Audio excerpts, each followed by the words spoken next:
Our Computex 2023 coverage is made possible by Thermaltake, Leanne Lee, G-Skill, CableMod, Team Group, Asus, XPG, and Seasonic.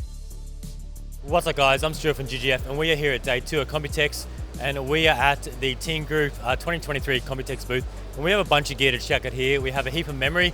Team Group have just announced their Extreme DDR5. They also have their T-Create. They have some in RDIMM, which I will be doing a sick build using that memory. And then of course we have some Gen5 SSDs. Now these are probably the largest selection I've seen so far, not just in the type of SSDs they have, also in terms of the cooling they have. Now we've got some models over here, the Cardia Z5. Now both of these cards are exactly the same. So if I do get a shot on this, they will have a sub model for each one. So these are both Z5, but they'll have different model numbers because as you can see, the speeds are different. The left one of course has 14,000 for the read and then up to 11 for the write. Then the one on the right here has 12,000 for the read and then 10,000 for the write. Now these are both running the Phison controller. And as you can see, these have no heat spreaders on now.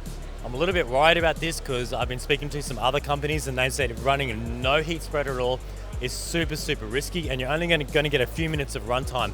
But in saying that, they may or may not release it like this. They could just have this out here on show so we can actually see them, because once you put a big fat heatsink on it, you can't even see the SSD. Now moving over to before we jump over there, we can see it on the screen here. So this is running the one on the right.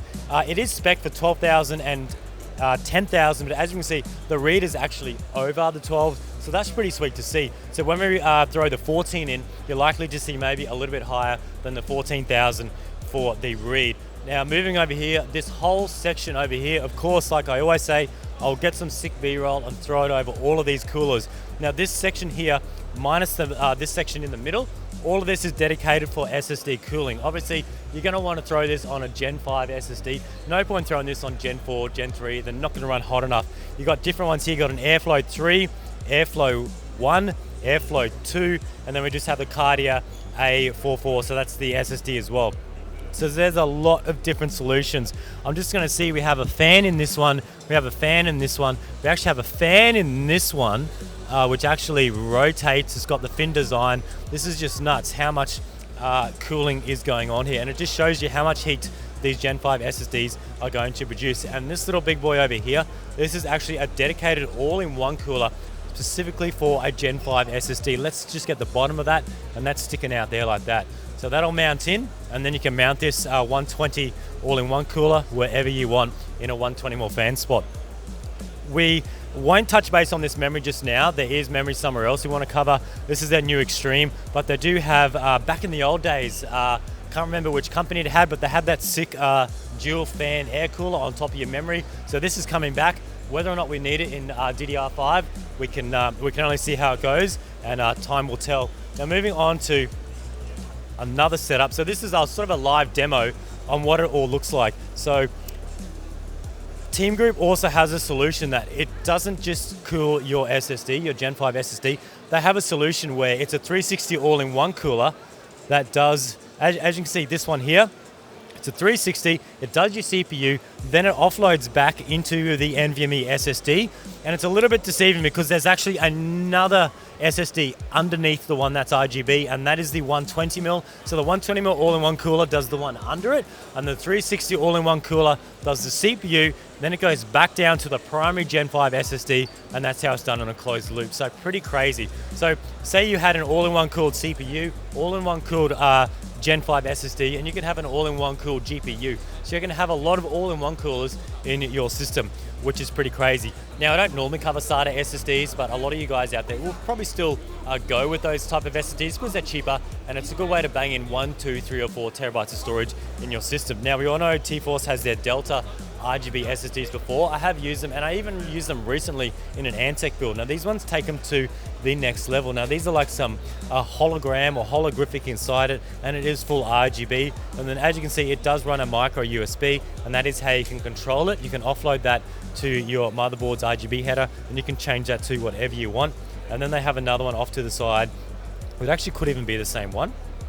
It's just not set with the same pattern as the one on your right. And then these ones come in 500 gig, 512 gig, which is interesting. That might be a typo. I don't see why they'll do a 500 or 512.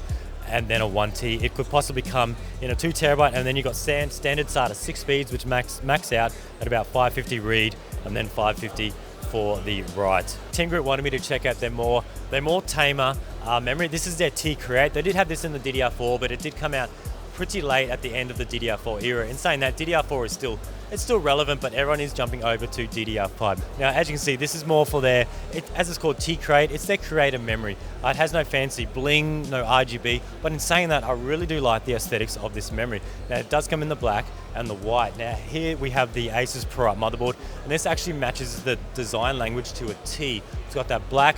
I wouldn't say ProUp is gold, it's more like a bronzy, brassy color, and that just looks really good. And I've been told the speeds of these will go up to 7,000 megahertz for that. And then also we have the white kit over here. And once again, I'll throw B-roll over all of this so it looks really good. Now, moving over into some of their other products they release. A lot of you guys might not know this, but Team Group also do a lot for photographers, portable storage, and we also have some sick RDIMM over here, which I said earlier, I will be using that in a 6 Xeon build coming up. So stay tuned for that.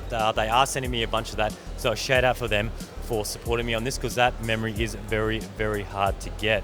Now, looking at some of the other products they do, this is all their SSDs and CF Express solutions. They have 256, they have 512, 128, and this big boy is a 650 gigabyte. And these come in V60, V90, and then they have the Express Type B, and this Express Type B goes up to 1600 megabytes, which is just insane. And I do want to give a shout out to Tingu, because they are all supporting the storage for my video processing here at Computex. In terms of SSDs, they have portable SSDs, and then also in their SD cards as well. Now let's jump over and look at their Extreme DDR5 memory. This is Team Group's TForce latest Extreme RGB memory. They also have some non-RGB. You know me, I love my 0 RGB build, so we'll check that out a little bit later on. Now, if you're familiar with their DDR4 Extreme ARGB, they had the white, and then I would say it was a dark blue glossy theme. Now, I'm really happy they've gone with a full black theme here with the ARGB. Only the top of it is glossy, but all along the bottom is just a standard matte black heat spreader, and this comes in 16 gig to 96 gigabyte kits, and it ranges from 6400 megahertz all the way to 8266. Once again, I'll get some nice shots of B-roll so we can see this up really close. I know a lot of people like their RGB. I do like my RGB in certain types of themes, not so much the RGB rainbow, but there are people out there who do like their 0 RGB, and I've done a heap of 0 RGB builds, and this stuff here is they're calling it Narvik. I think that's it, Narvik Black. And this looks really, really killer. Now, this is very similar spec to the RGB Extreme we just saw, but I was told instead of doing 8266, it still says 8266 on the spec card, but they said it will do up to 9,000, which is pretty sweet. Now, this one over here is their RGB kit, but it's not plugged in. And then we get also this very aggressive look where it actually looks like no RGB memory. So that really gives you two options. You can run this with the ARGB on, you can sync it to white, anything you want, or you could run it with the ARGB off, and you can get this real stealth, nice looking memory. Now, one last area I wanted to cover before we wrap this video up are all-in-one coolers here. Now, if you do follow me, you know I'm really into my custom loops, but I'm not just going to cover this content based on me. A lot of you guys still do your all-in-one cooled systems, and they have a bunch of coolers here. All these come in black and white. Down the bottom set we have the Siren GA360, and then up the top we have the Siren GD360, and they come in, of course, your 360s and then your 240s for the Bose set, and they're all ARGB. And then the GD360E has more of a mirror design at the top, and then down the bottom the GA360 has a bit of a square design to it. It is very glossy on the outside. It's not a two-way mirror in it. It just has a lot of squares that get smaller, and it gives it a really cool 3D effect. And these are cooled by the latest technology. It does run the Gen5 pump inside. But anyway, that's it on the Team Group booth. I want to thank them for sending me over to check out all this gear. I want to thank them for supporting me. They support me really well. I want to thank you guys for watching, and we'll see you in the next one.